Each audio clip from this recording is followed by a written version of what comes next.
For today's special field trip episode, I travel to historic St. Joseph, Missouri to chat with John Rogers of Phoenix Preservation. Also, Ashley Goldman and I revisit a past listener question about simple and inexpensive ways to increase property value. But first, I'm Stacy Grinsfelder from Blake Hill House, and I am the host of True Tales from Old Houses.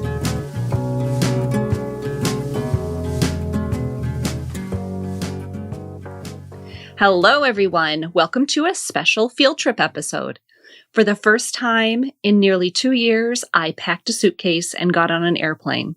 And I'm not going to lie, it was a great feeling. It felt so normal. I spent 10 days with my mom, and we talked a mile a minute, did some sewing, and knocked out a few repair projects on her to-do list. I also got sucked into a new-to-me TV show called Maine Cabin Masters. It's on the DIY network. Clearly, it takes place in Maine, and it's the typical TV formula, fixing up a property, ending with a grand reveal, all in 40 minutes. Of course, we all know that that's exactly how long it takes to restore and repair a house. But if you can suspend your disbelief in 40-minute increments, you might enjoy this show too.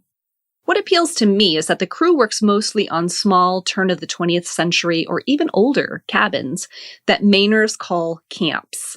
The crew uses a lot of local materials, and the end product it's not a slick, modern cabin. It's a structurally sound dwelling with most of the original charm left intact. So if watching people fix up very old waterfront cabins in the deep woods of rural Maine appeals to you, this might be a show for you too. But back to Missouri. While I was there, I took a side trip to St. Joseph. Podcasting is so wonderfully portable, and it was fun to take the show on the road. St. Joseph, or St. Joe, as we called it when I was a kid, is located about an hour north of Kansas City. In the mid-1800s, it became a booming hub for the westward expansion. The Pattee House, which served in part as the headquarters of the Pony Express, is still standing, as is the house where the famous outlaw Jesse James was shot and killed. So much history. Before this visit, I had only ever breezed past St. Joe on my way to visit family farther north. I'd never stopped. And now I'm looking forward to going back to explore the sites that we missed. I did put a bunch of photos on the show notes if you'd like to take a look. And there are also some extras on the True Tales from Old Houses Facebook group. Now I'm back home, hard at work on the main bedroom project, and you can still find all of those updates at blakehillhouse.com or linked in the show notes too. Okay, I have one last thing to tell you. Today, June 7th, is the final day to pre-order merchandise for the spring fundraising merchandise event. So to pre-order your merchandise, just head over to truetalesfromoldhouses.com. You'll see the merch run graphic in the sidebar. There's also a link at the top of the page. And for good measure, I did put it in the show notes for this episode too. And those links will take you where you need to go to place the pre-order. There are short sleeve and long sleeve tees, a tank top, a hoodie, and we use the same really soft fabric that we used last time. And there's also a very nice work apron available. So once this merch run closes at the end of the day today, I'm going to have everything printed. That should only take a week or two, maybe 3, and then I will email an invoice to you. And once that invoice is paid, your gear will ship within 2 business days. If you have any questions or issues with the form, just let me know and I'll get everything straightened out right away. And thank you to everyone who has pre-ordered so far. As always, if you have information, events, workshops that you'd like the Old House community to hear about, please send me an email via the contact page and I will announce them on an upcoming episode.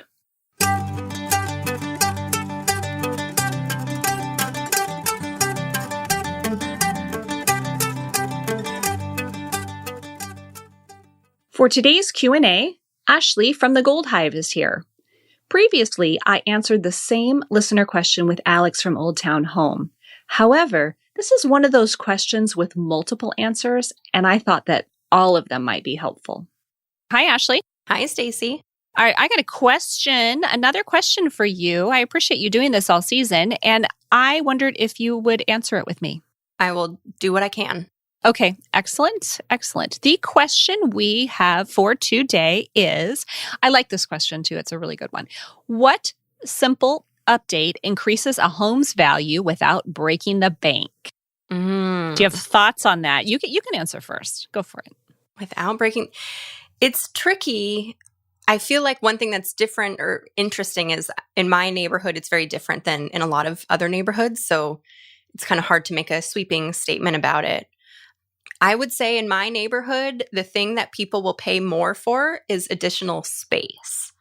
So if people can get creative about adding a nice door off of their kitchen and going out into a nice patio with a pergola or something. I mean, again, I'm in San Diego, so our backyards, front yards are kind of like our indoors, and anything people can do to blend the two and add space or add a deck, or something that's really popular in my neighborhood too is we have a lot of single car detached garages, and a lot of those are getting converted into ADUs, or they're simply just getting updated enough that they're clean enough to be able to turn into a music room or a home gym.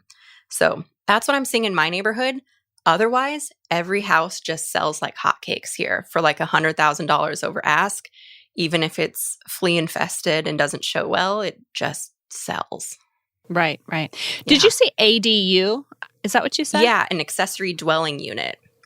Oh, have you not heard that term in your neck of the woods? Oh, no. It's like Tell a me granny more. flat. Oh, gotcha. Or like like turning a home or turning a space into something that you could rent out, like Airbnb or long-term rental or something like that, where someone could stay on your property. The only thing I've heard it called here is an in-law suite or a mother-in-law suite or something like that. But it's the same thing, basically. Yeah. We are, where I live, we can't really, at least in my town, we have regulations against doing Airbnb, pretty strict ones, which is not terrible. You know, there's pros and cons with having an Airbnb possibility. But as far as increasing the value here, we're in a little different situation. We are in a very hot market, but that will go away. You know, we're definitely not one of those markets that's kind of continuously always hot. We have little bubbles, not big bubbles like California, but little bubbles, and then they pop and it just goes over and over and over again. So home ownership is pretty solid investment here, but it's not, things aren't flying off the shelves all the time, although they are right now.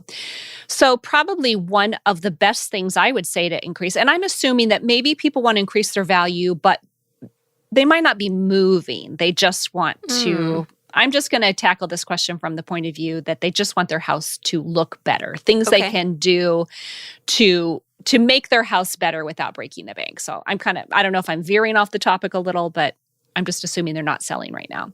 So one of the things that people can do, certainly here and in a lot of different parts of the country, is just clean up the outside of your house.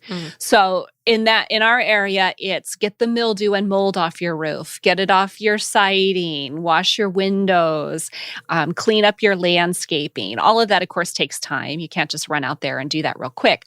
But those are the things that I see that really make a house look sort of derelict from the outside, is when they're just covered in stuff. We have a really interesting growing season here in that we're cold for months and months. But then our growing season, things go fast. So I've watched vines in the summer. They'll grow 6 to 12 inches a day. Wow. So if you have a vine that's on if you don't take care of those things, then they quickly take over. So from season to season, landscaping it feels like it does nothing until that next season, and then boom, there it goes. So keeping that all trimmed and making it look really nice. Along the lines, so that's exterior. Along the lines of what you were talking about, making space, because we have so much old house inventory here, and we're talking to old house owners on this podcast, a lot of times there are these odd little rooms. Maybe if you can convert them into bedrooms, and you have to check your regulations. Sometimes it requires a closet or that kind of thing.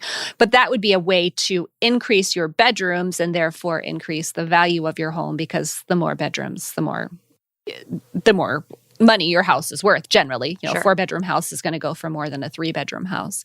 There's a lot of aesthetic stuff, I guess. It doesn't technically, if I call in the person who does assessments, for instance, he's or she is not really going to care that my walls are freshly painted. That kind of stuff doesn't really weigh into whether or not my house is worth more.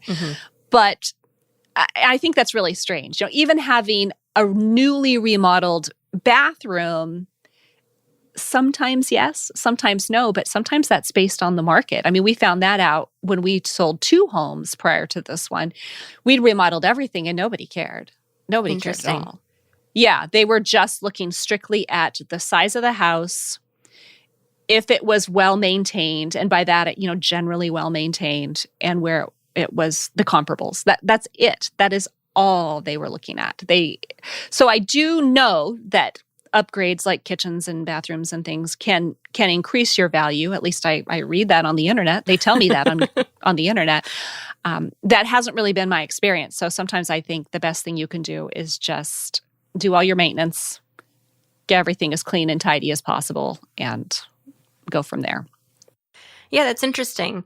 When you mention return on investment, I immediately think about selling a house, which you can kind of look at it from different perspectives, because in that case, it's the value is in the eye of the buyer. So you're really crafting the home to be valuable for someone to invest their money in it. If you're trying to refinance your house, or you're trying to take money out of it, and you have to call an appraiser or something, they're not really looking at what maybe the market is as much as they're looking at how updated your bathrooms are, maybe, or maybe that's different from your situation, but that's how it is here. And then value also can be looked at in terms of what it's like for someone to live in the home, and if the house is working for you, like you said, like adding bathrooms. So you can add value in different ways depending on who you're trying to get value for. Sure. So that's an interesting way. I immediately go to selling a house, but that's interesting. Well, I do think about selling because to use our house as an example, I guess, it's not all about me, but to use my house as an example, it's a really big house, 4,600 square feet. But there were things that needed to be done to make it functional for a family. A single woman lived here before she was married. They never had any kids. Her husband passed away probably 15 years prior to her also passing away. And so the house functioned for her, but whenever I'm making changes or looking at things in this house now, I'm thinking about a future family that will buy it, because it would be so rare for a single person to buy a 4,600 square foot home. Again, that was kind of a unique situation. Most likely it would be some large family who would just love it here because we have 6 bedrooms. And so I'm always looking at how can I make it better for a family, even though I have no intention of moving right now. Right. I'm also want to make it nice for us to live in right now. So yeah, there's, like you said, I like the way you put it. There's all sorts of ways to increase value. That makes a lot of sense. Yeah. The other thing I was thinking about when you mentioned maintenance is I think that is updating deferred maintenance and taking care of the house is probably one of the best ways to get value for a future buyer, or for an appraiser, or for yourself, or just for the next person to move in and be happy. When people are buying houses, they often have a certain budget. And if they have to blow all that budget on fixing something that could have just been repaired, like a leaky roof or something that might have only cost maybe even a few $100s, or like just the cost of a few shingles now is a leak and things like that. I think that's something that's really important for any homeowner, whether they want to buy or sell, is just making sure that any deferred maintenance is really taken care of. Right. Absolutely. I agree with you 100% for sure. Do you have anything else to add? I think we pretty much gave our opinions. It's such a case-by-case scenario for each person, for each region, for each type of house, for each buyer, homeowner. I hate making sweeping statements about it, where it's like, I've seen blog posts that are like 10 things you can do to increase the return on investment. And I'll read them and I'm like, I disagree with all of those. Like, I don't think smart home stuff increases value for a buyer, because that stuff is going to become obsolete in a year or two. They're like, replace your garage door. I'm like, I don't have a garage door. So it's interesting to see how people approach it from different perspectives. And it definitely is not something that everyone can do, other than, I think, deferred maintenance and make it comfortable. Right. Absolutely. Yeah. And you and I aren't selling anything in this segment either. So I think sometimes those articles are, you should do this thing because, by the way, here's what you could buy. Exactly. to make that happen. And we're just chatting about it. So that is a good point. Your mileage may vary from all these segments. And that's kind of how we handle these Q&As too. Not every answer will fit every person, but maybe it'll just give you as a listener a leaping off point to do your own research and make your own choices for your house, your region. So. Yeah. And Ashley, thank you so much for coming on today to answer this question with me. Yeah, happy to help. Hope it helped. All right, thanks. Bye. All right, bye. Now it is your turn. All season, I have been asking you what is the weirdest or most surprising thing you ever found in your old house. And here are a couple of your answers. Someone with the username Tintin wrote in to tell me that they discovered that 75% of the electricity in their house was supported by one breaker, despite the panel being upgraded to a 220 service. That is certainly a head scratcher. From the please be sure to pack up all of your belongings files, Rosemarie found some dentures and what she describes as granny panties left behind in her house. And no, I did not put any photos of those on the show notes. Do you have an answer to this season's question? Visit the True Tales from Old Houses website and submit your answer via voicemail or email. For a voicemail, click on that mic icon in the bottom right-hand corner and you'll see it on your phone or computer. Please answer in a complete sentence. And if you'd like to send an email, tab contact in the top menu bar. Your privacy is important and I will not share your messages without your permission. Thank you, Tintin and Rosemarie, for taking the time to answer the question about the weirdest or most surprising thing you ever found in your old house. True Tales from Old Houses is supported by The Window Course. We are incredibly lucky people. Scott Seidler from the Craftsman blog has created an entire DIY window restoration course for the old house community. This is the course we have been waiting for. All of those tutorials that you search for on YouTube, you don't have to do that anymore. The Window Course is a step-by-step program that teaches you everything you need to know to successfully restore historic wood windows all in one place, right where you need it. It's self-paced, so you can go as fast or as slow as you need to, and there are also several price points to fit your needs and budget. You can buy it for yourself, you could buy it as a training tool for the person you hire to restore your windows. The Window Course is offered with a 100% money-back guarantee, and lucky for us, Scott is offering True Tales from Old Houses listeners a special discount. For 10% off, visit thewindowcourse.com and use the coupon code TrueTales. My guest today is John Rogers. Once a Florida beach kid, John never saw himself restoring and preserving old houses in the Corn Belt of the United States. But as I keep learning from my guests, the path to the present is a winding one. My name is John Rogers, and I am an old home owner and also a restoration contractor with Phoenix Preservation here in St. Joseph, Missouri.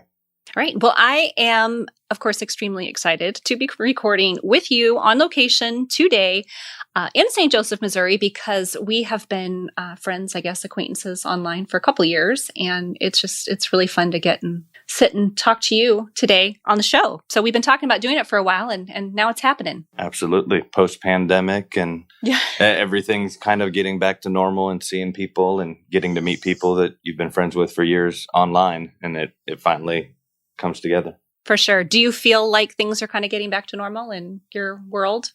Yes and no. I mean, I really would have thought the pandemic would have slowed down more with my line of work. But honestly, I think people spending so much time at home, they started seeing more things that they wanted done. So if anything, it almost got busier.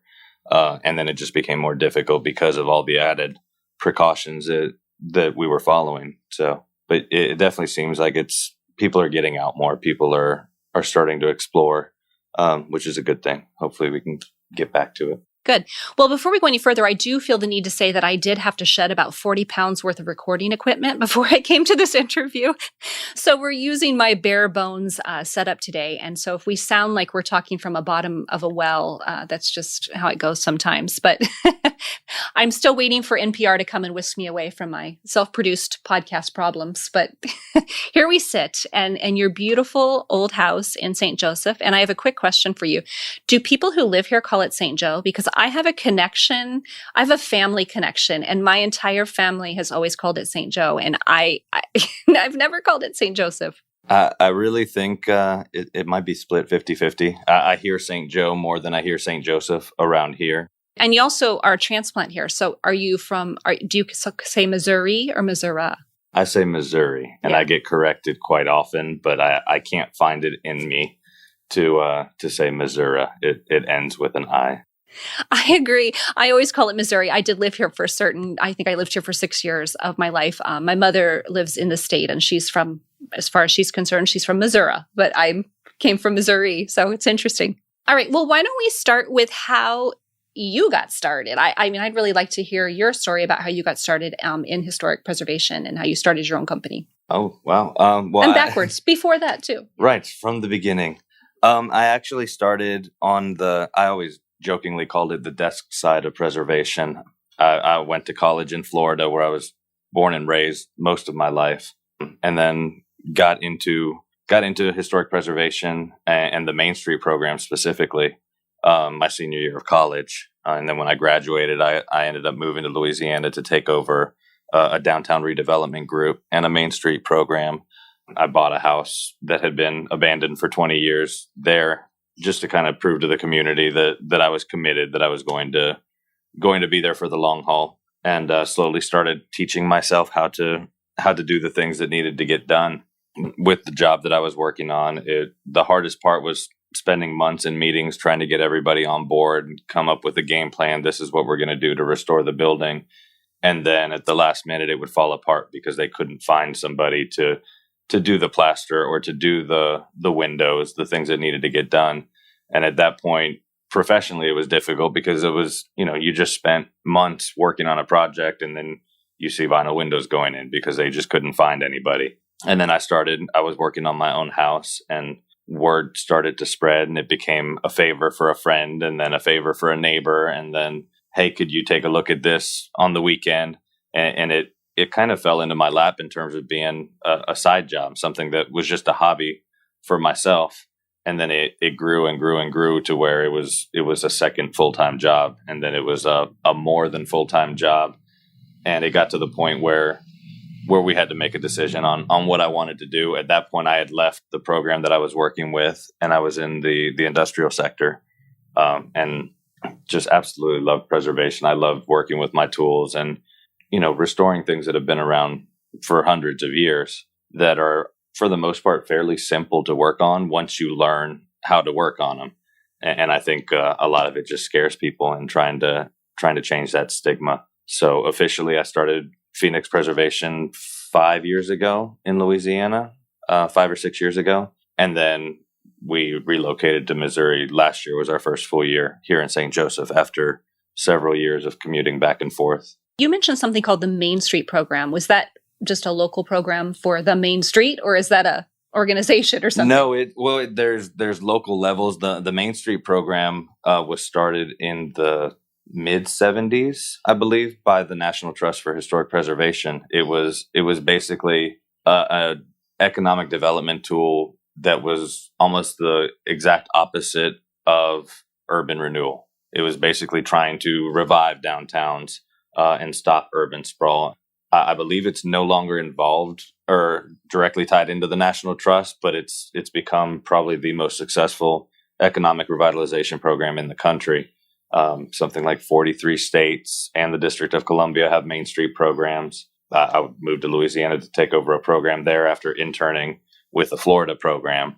And then full circle, now we're starting a program here in St. Joseph. I think I saw in your bio that you actually gave me that you were environmental education major. Is that correct? Environmental science and business management. Well, I was thinking about how the parallels between natural preservation, the natural world versus the early built world. And there are a lot of parallels trying to prevent, significant change and significant devastation to these areas, like you said, Main Street, Old Main Street, or national parks. I have a national park background, so that's where I always think of. But they overlap so much. Yeah, it definitely. And growing up in Florida, I mean, I was your typical beach kid. So you could see after spring break and after summer break just what a few days did to the environment there. So it was definitely, environmental protection and recycling and all of that was always important to me. And now we're doing the same thing, just on a building level instead of the environment. Right. We just take those lessons forward into these old houses. It's pretty neat. Doesn't seem like such a leap. I think people are often surprised at the kind of work that I do, but to me, it just seems like a little quick hop over to the new thing rather than a big leap into something completely different than what's been going on before. absolutely. Yeah. So St. Joseph, we are in northern Missouri. And so you talked about commuting. What made you commute from? I'm a little confused about how you were commuting from Louisiana. It seems like a little far. Right. It's just a 14-hour commute. My wife and I, before we had our son Ethan, we would just randomly every year we'd pick a spot in the country that just had history, and we would go there as a family vacation, just to places in the middle of nowhere. And every time when we were trying to figure out where to go next, we'd see all of these old houses and mansions in St. Joseph. So we started looking into it, and it was, the birthplace of the Pony Express.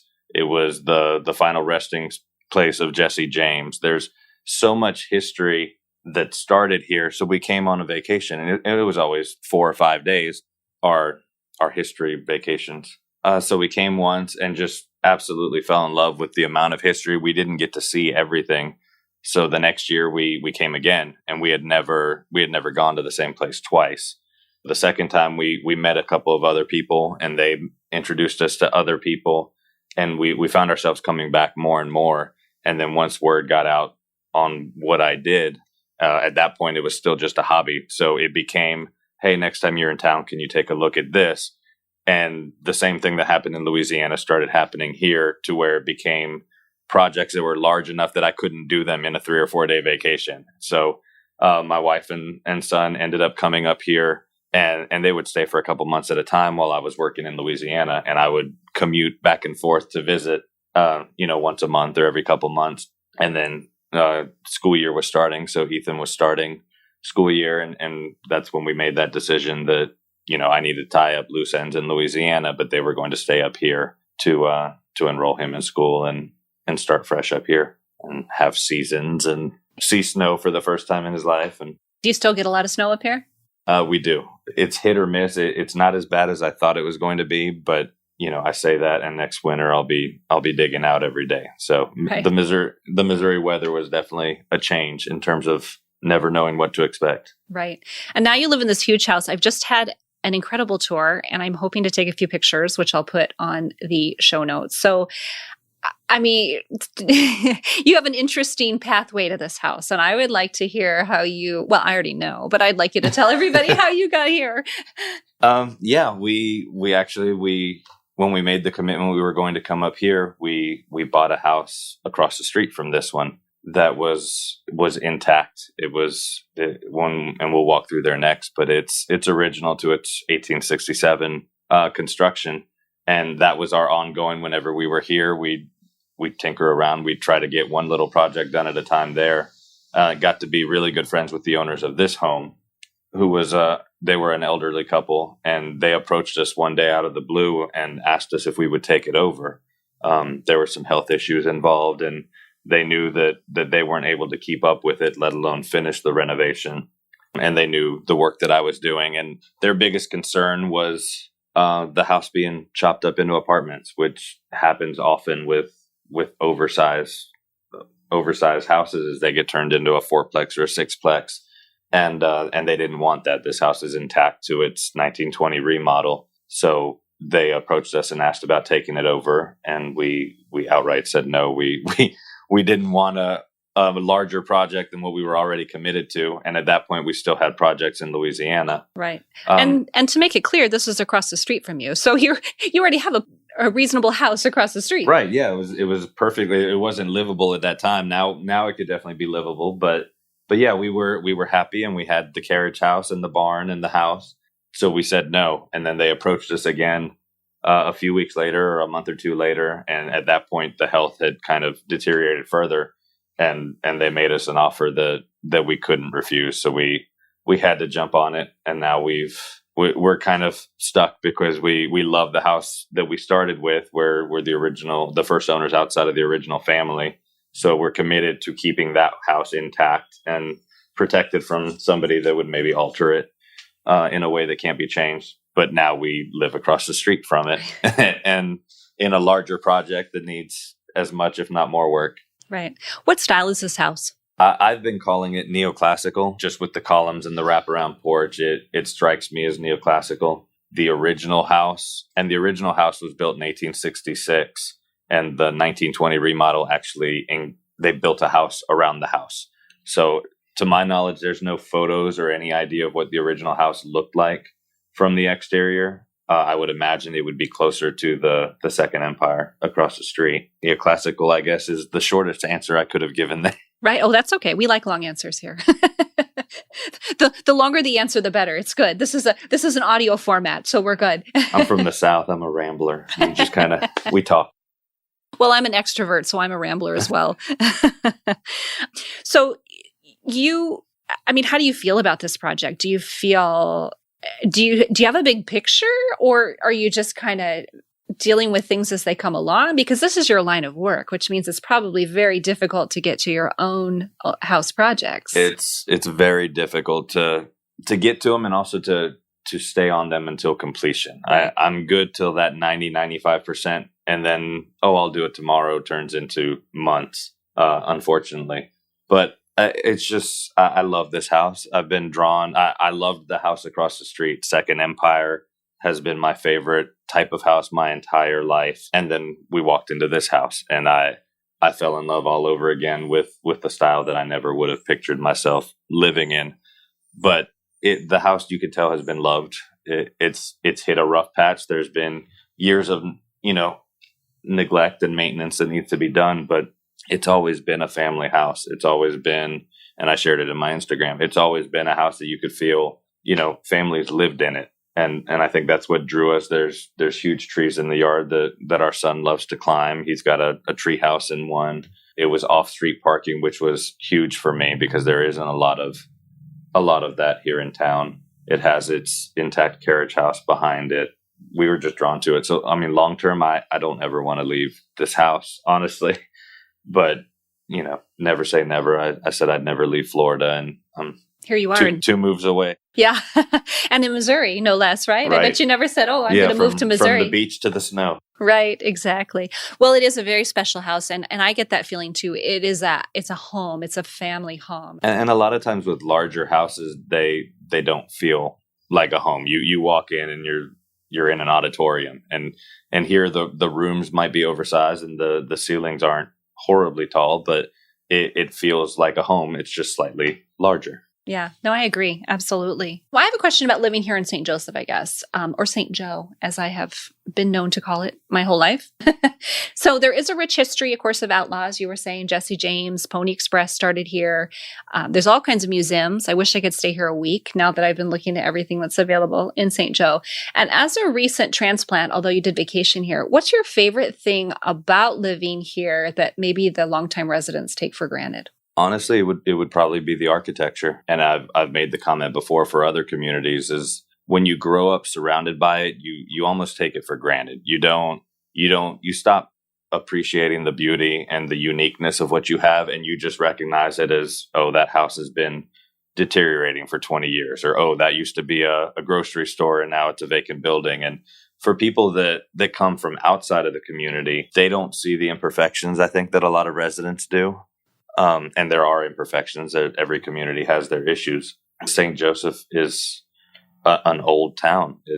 It really is. So it has basically every era of architecture, and so much, and not just one type of history, but so much varied history, with the westward migration and everything that came with that, the outlaws, the creation of the stockyards. And it was just, it's been a huge community, and it's done very well financially. But the architecture is what drew me, and then the people, the friendliness. You don't really get that. It's not South Louisiana friendly, but it's a lot more welcoming a lot of times than I guess what I expected. And I'd never been to Missouri before, so it was my preconceived notion of what the Midwest would have been like. Just like when I went to New York, I had my mindset of what New York was going to be like, and it was nowhere near that. So right, yeah, your work takes you to Long Island quite regularly. Recently it has. Yeah. It was definitely an opportunity that I couldn't pass up. And there's so much work, and I'm trying to specialize more on windows. Whereas before I was doing a lot of everything, a lot of plaster work, a lot of, door and window work when it was available, and just whole house restorations. And with the pandemic, that kind of shifted, I guess, my mindset. And there's there's so much opportunity in the window industry, and there's so few of us that are doing it in the grand scheme of how many windows there are in the country, that I really want to put all my eggs into that basket. But there's pockets across the country that have no window people within hundreds of miles. So if you're willing to travel, you can see the country. And that's kind of something I've considered. There's plenty of work in the Kansas City area that I absolutely love, but I also want to take advantage while I can and travel and see parts of the country I haven't been to. Yeah, I was going to say it's really common for, it seems like, restoration professionals to do a lot of traveling. I'll look in a directory or something to look up a person, and they'll serve 3 or 4 states, and that's quite a drive. Right. And in the Midwest, I mean, I've jokingly said that anything under 8 hours in the Midwest is like just a normal trip, because you have these long spaces of nothingness. So yeah, we definitely, and we all, well, you're part of the group. So we all keep in touch, and we all kind of pass jobs back and forth, because it's really, it doesn't feel like it's a competition amongst us. Whereas in other industries, they can be, cutthroat at times, but the window people, especially, for the most part, we get along and we share, because the ultimate goal is saving the wooden windows and not having them get torn out and replaced with something that's inferior. So it's nice having that community spread out across the country and being able to kind of know people everywhere. Yeah, it is a really friendly little niche of historic, well, probably of all types of contracting or anything. Window restoration professionals do seem like a really friendly bunch. And probably at least a few times a year, Andy will say, now, why aren't you starting your own window restoration company? I'm like, I don't know. Just jump in. There's room for one more. Do you have anybody that works for you? I'm not actually asking for a job, but I'm just curious. Well, you are welcome to come anytime you have free time. No, at the moment, I'm still going at it solo. The goal is to have some more people in the future. It's just finding the time to slow down, to train somebody to even just do 1 or 2 things. And that could be all they do. But it's finding the time to slow down that I've been saying for a couple of years now would happen soon. How popular are the trades in this part of the country? Would it be reasonable that you would find somebody who was interested in working in window restoration? I think you could. You really, there's a technical college nearby, and last year or a couple of years ago, we tried starting a historic trades program, and one thing led to another and ended up not happening. But I think if you started them off young, get people interested straight out of high school or while they're in college, and kind of teach them that it is a viable career. It's something you can do for the rest of your life. And then training them even younger than that. I've got Ethan's been at the shop with me every day for the past year, and has picked up a lot. Right. And Ethan's your son. Ethan is we my never son. said that. We know that. You and I know that, but Right. Ethan knows that. But yeah, we haven't introduced him yet. So we talked about that on the show before with Lindsay Jones from Blind Eye Restoration. And she has kind of involved in and really interested in getting those younger kids involved in finding historic preservation and historic buildings interesting enough to want to get to that next step of maybe working in the trades and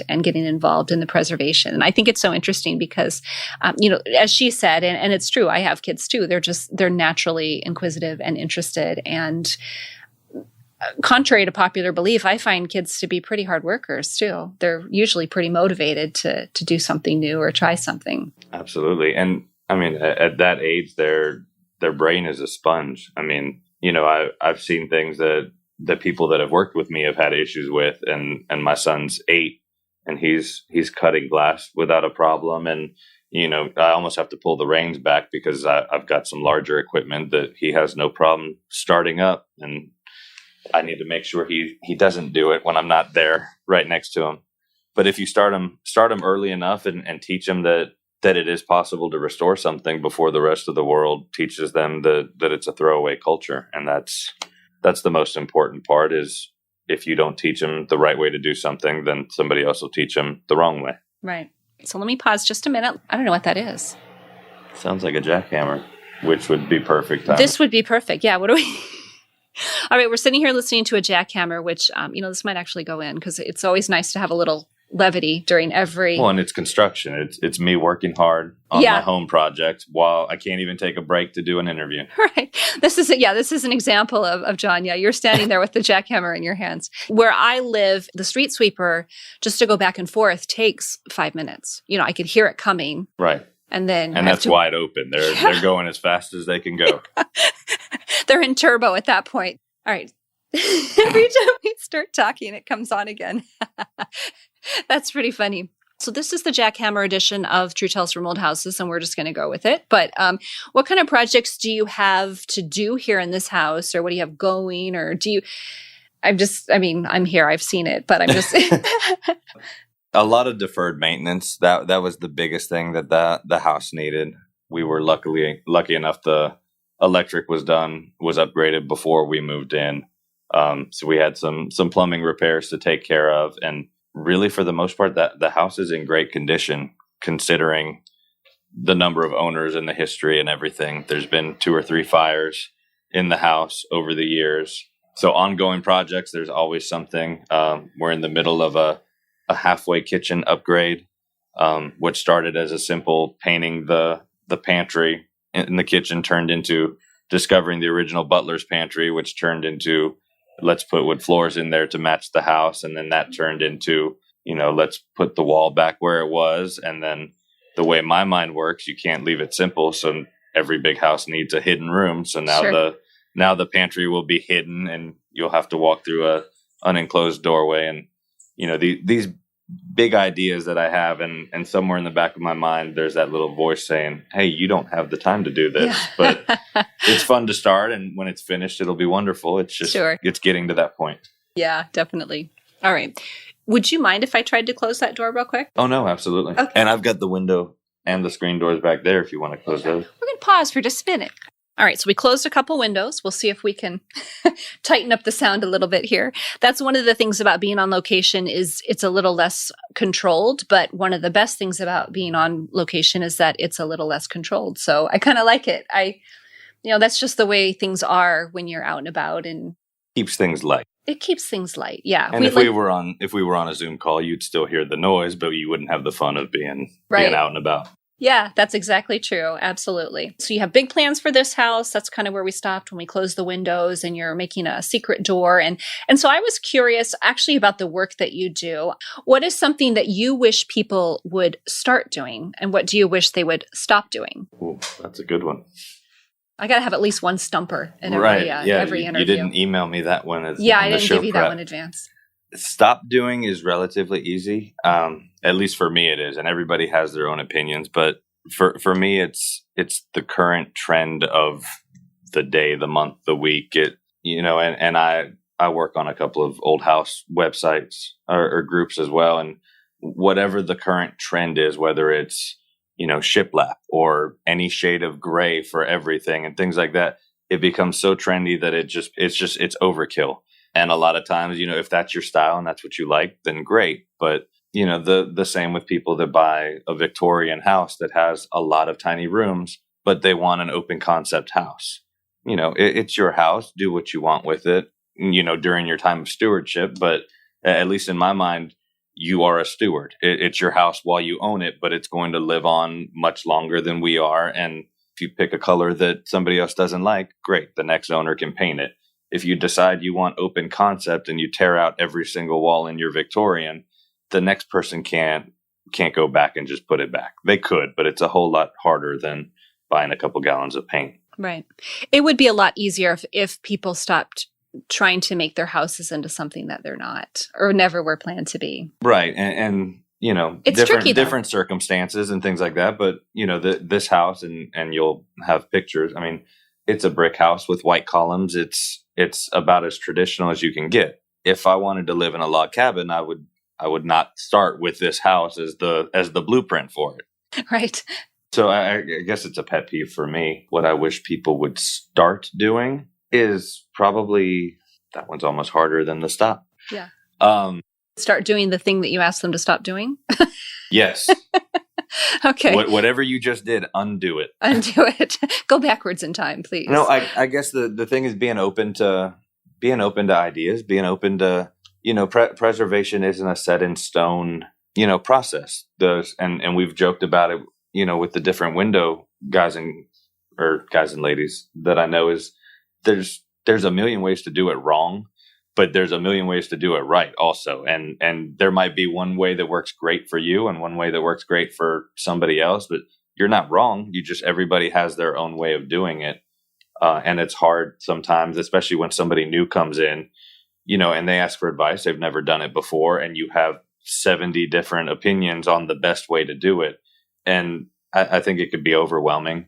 And that's for somebody that's working in the trades. As a homeowner, if they ask a question and you get the same thing, it's almost beyond intimidating at that point. Yeah, it can feel a little unwelcoming at that point too, I think. Right. And you almost, as a homeowner, you'd be scared to make a mistake, or you'd be scared to ask the next question. And, it might be something simple, or it might be something that you're going to cause major damage to your house. And I think a lot of times people overreact, and, you see it a lot in the online groups of, what color should I paint my house? And rather than answering that question, which you had the podcast, than answering that question, you'll get 800 people tell them what else they see wrong in their picture.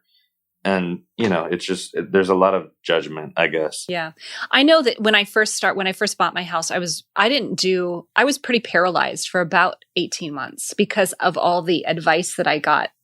It was just really overwhelming. Right. And I don't even remember who told me. It was somebody I'm sure that I'm still friends with today, but they said, whatever you do, however you try to make an improvement, if you go into it with that intent, chances are you're going to make it better. It's already broken. It's already, it's already destroyed. And I guess that advice could have been taken more than one way, but it gave me some comfort and some confidence to know that, my intent was to make it better. And so it was my responsibility to find out, best practices as far as materials go, and, trying to make things as authentic as possible. But right. I wasn't going to make it worse. It was already worse. Right. And that 18 months of paralysis probably helped you live in the house for a while and kind of decide what the house needed. And that's another thing that's a huge thing, is don't dive into a project without having, some idea or some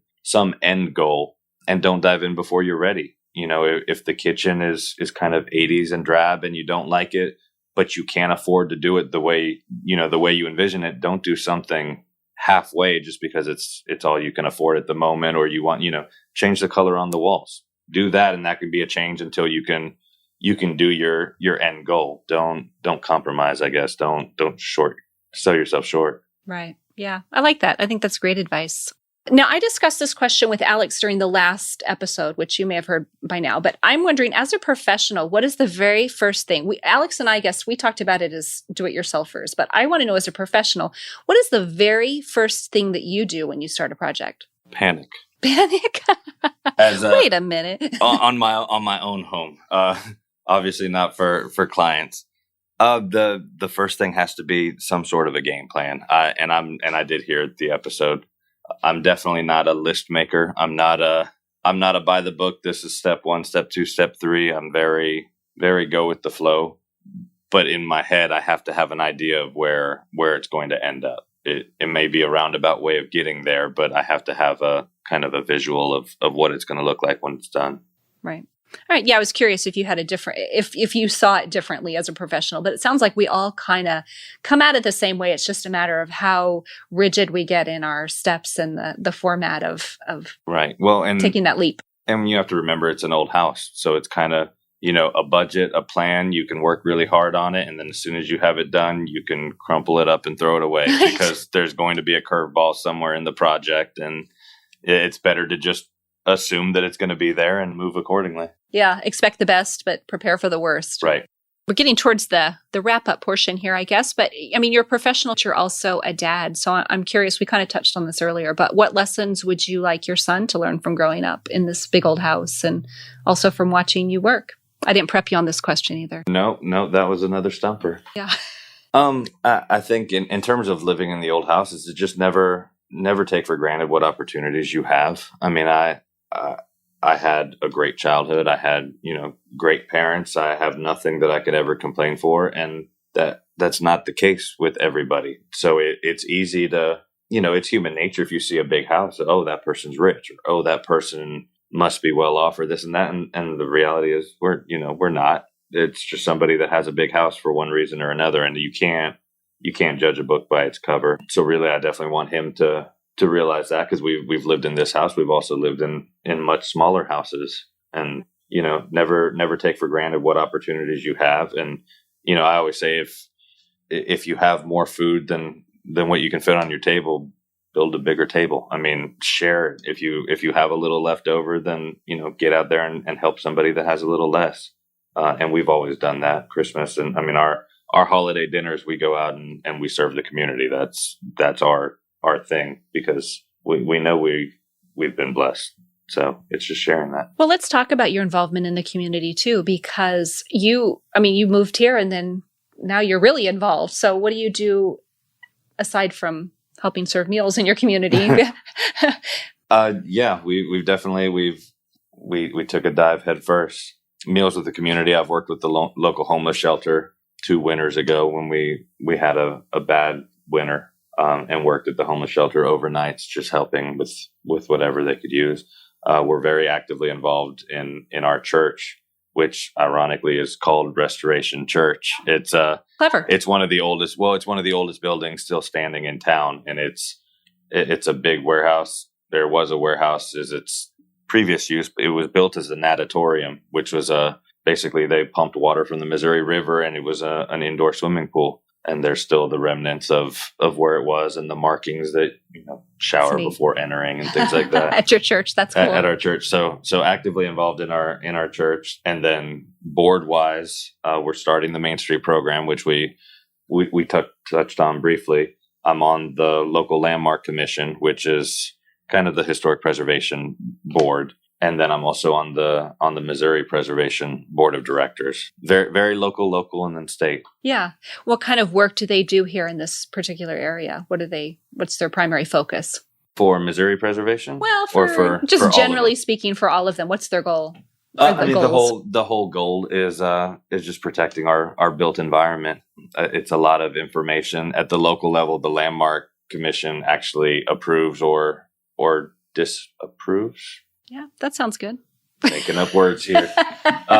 They basically denied. They approved or they denied. I guess they have the governing rule over a couple of our historic districts in terms of exterior alterations, and it's basically just part of the permitting process is that any exterior work goes through the Landmark Commission first for approval. But all of the boards are based on information and education, and just getting people to realize that some things that you change aren't easily changed back. So, is there anything else that you would want people to know about you or about your job or anything on this episode?